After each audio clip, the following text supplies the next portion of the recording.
और ये भी कहते हैं कि जब सीता जी सफाई कर रही थी, गोबर से लीप रही थी, तो धनुष को बाएं हाथ से उठाकर उसके नीचे लीप दिया था। वो क्या होता ना, गोबर से क्या करते, क्या बोलते उसको, हैं? लिपाई। हाँ वही लिपाई, लिपाई कर दिया था सीता जी ने। जो रावण धनुष को नहीं उठा सका, उस धनुष को सीता जी ने एक हाथ से उठाया था। इसका मतलब सीता शक्ति स्वरूपा थी।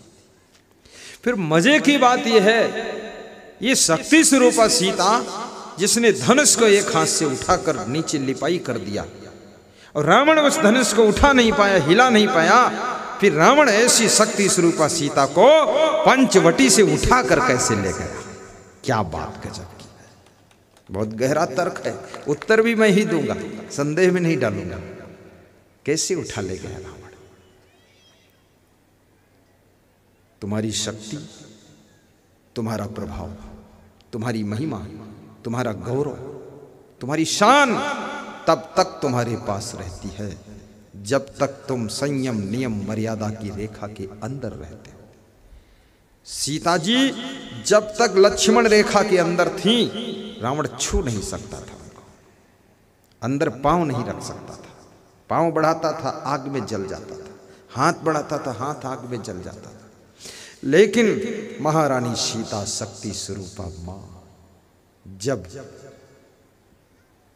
लक्ष्मण रेखा लांघ गई, रावण तुरंत उठा लेता है उनको।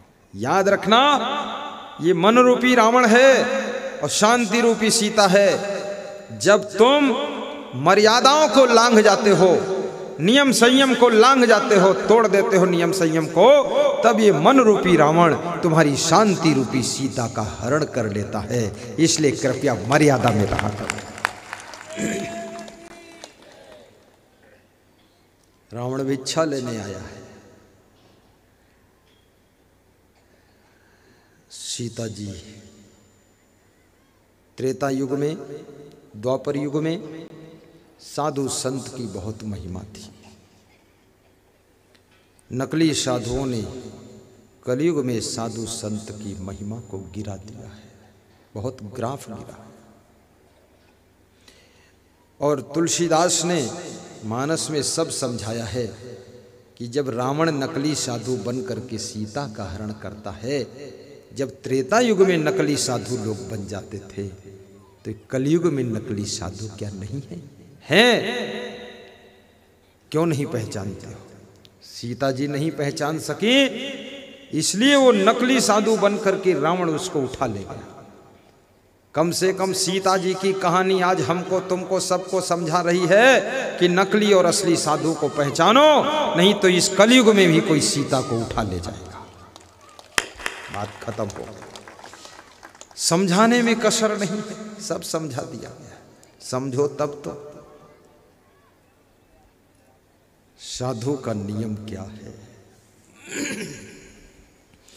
साधु के नियम का पालन करो। साधु संत के तुम रखवारे,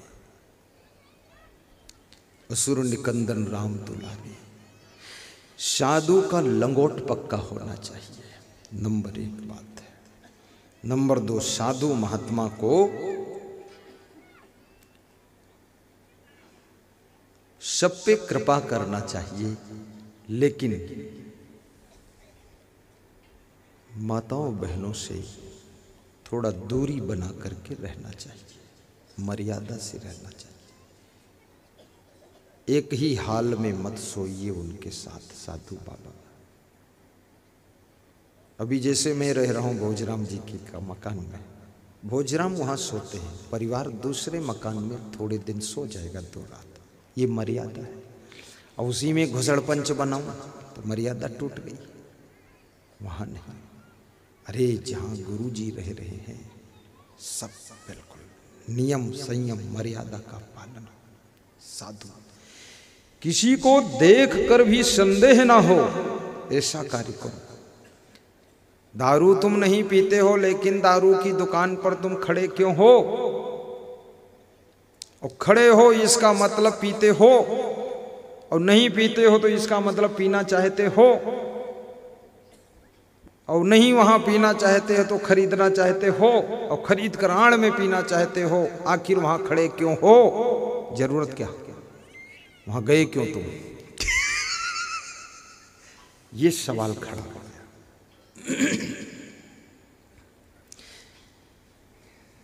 बहुत मर्यादाओं के अंदर रहिए। ये गुरु की बात नहीं कर रहा हूं, ये सभी साधु, गुरु भी साधु है, जितने साधु है।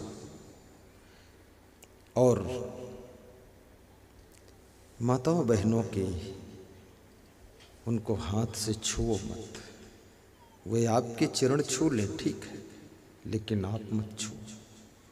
चरण से ही आशीर्वाद मिल जाता है। आप उनकी पीठ क्यों पकड़ते हो? गुजरात में मैंने एक साधु को देखा, एक लड़की को गले लगा रहा था। हमने कहा गधा कहीं का। मेरे से बोला मेरे मंदिर में आना। मैंने कहा कभी नहीं आऊँगा ऐसे पागल के यहाँ। ये लड़की को गले लगाता है, ये किस मॉडल की भक्ति है? सब भ्रष्ट है, बेबिचारी खाम खान नाटक बना रहा है। अरे गुरु और महान संत तो दूर से दिव्य दृष्टि से भी तुम्हारा कल्याण करता है, छूने की भी जरूरत नहीं है। चरण छूना तो बहुत दूर की। अरे तुम दूर बैठे हो, दूर से वो सोचता है, उत्तर प्रदेश से सोच लेगा तुम्हारे बारे में। यदि वो महान संत है, वास्तव में संत है, पहुंचा हुआ संत है, तपस्वी संत है, वैराग्यवान ब्रह्मचारी संत है, और तुम्हें कोई दुख है, समस्या है, तो तुम्हारे बारे में यदि उसने चिंतन कर लिया है वहां पर कि इस भक्त का ये दुख मिटना चाहिए, तो वो छत्तीसगढ़ में दुख मिट जाएगा। इतनी बड़ी शक्ति होती है। बहुत लोगों का मिटा है ऐसा। और तुम यहां बैठे रहो, विश्व के किसी कोने में कोई महान पुरुष है, उसकी याद करके भी तुम अपना दुख मिटा सकते हो। बहुत बड़ी बात है। कितने भक्तों ने मुझसे बताया कि मैं जब दुखी होता हूं तो आपका फोटो देख करके याद कर लेता हूं, दुख हल्का हो जाता है। कितने भक्तों ने बताया कि जब नींद नहीं आती है तो आपका प्रवचन सुनता हूं, फिर आधे घंटे बाद नींद आ जाती है। ये सब बताया है, बिल्कुल सच बोल रहा हूं। बोलो मंडल सांसद बिहार के, उनकी पत्नी विधायिका बता रहे थे कि रात में 1 बजे प्रवचन सुनता हूं, प्रवचन के बाद मीठी नींद आ जाती है। विधायक पप्पू बना, मनासा के विधायक, डिस्ट्रिक्ट नीमच मध्य प्रदेश के, बिज्जू बना बोलते हैं उसको, विजेंद्र सिंह, कह रहे थे कि जिस दिन नींद नहीं आती है, आपका प्रवचन सुनता हूं तो नींद आ जाती है। प्रवचन तुम्हारी चिंता को भी कम कर देता है। प्रवचन अंदर अंदर सुख देता है। कल जो यहाँ प्रवचन किया था उसको मैं कल भी सुना हूँ, रात में सुना हूँ 12 बजे तक, फिर भी पूरा नहीं सुन पाया, तो फिर आज सुबह सुना हूँ, फिर भी कुछ बच गया है। वो तो बच गया, आज का फिर हो गया, क्योंकि ये बोलते समय उतना मैं सुन नहीं पाता, ध्यान बोलने में रहता है, लेकिन बाद को सुनता हूं तो मुझे पता चलता है क्या बोला हूं मैं। जैसे महिलाएं खुद का बनाया हुआ भोजन जब खाती हैं तब इनको पता चलता कितना स्वादिष्ट बनाई हो, लेकिन खुद का बनाया ये भोजन खाती है। और मैं खुद का किया हुआ प्रवचन खुद सुनता हूं। खुद भी सुनना चाहिए। ये प्रवचन दूसरों के लिए ही नहीं, हमारे लिए भी है। इसकी सब बातें मेरी जिंदगी को भी महान बनाएंगी, आपकी जिंदगी को भी महान बनाएंगी ये प्रवचन।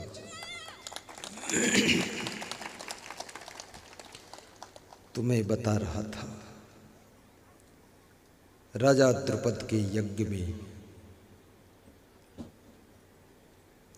अर्जुन पांडवों के साथ में सम्मिलित हो जाते हैं। अर्जुन मछली की आंख को बेध देते हैं। अर्जुन के साथ द्रौपदी का विवाह होना तय हो जाता है। त्रेता युग में, द्वापर युग में, सतयुग में लोग विवाह के बहुत लालची होते थे, विवाह के लिए न जाने कहाँ कहाँ घूमते रहते थे। ये कलयुग अच्छा है, इसमें ठीक लगा मुझे, सेटिंग सही। हमारे बुद्धिमान नर नारियों ने सेटिंग बहुत, विवाह की भी सेटिंग ठीक है, सब सेटिंग सही है। ये व्यवस्था पूर्वजों ने हमारी बहुत अच्छी किया। कलयुग में बहुत सुधार हुआ है। ये कहने को कलयुग है, वास्तव में देखा जाए ये कलयुग संस्कारी युग है, बहुत समझदार लोग हुए हैं।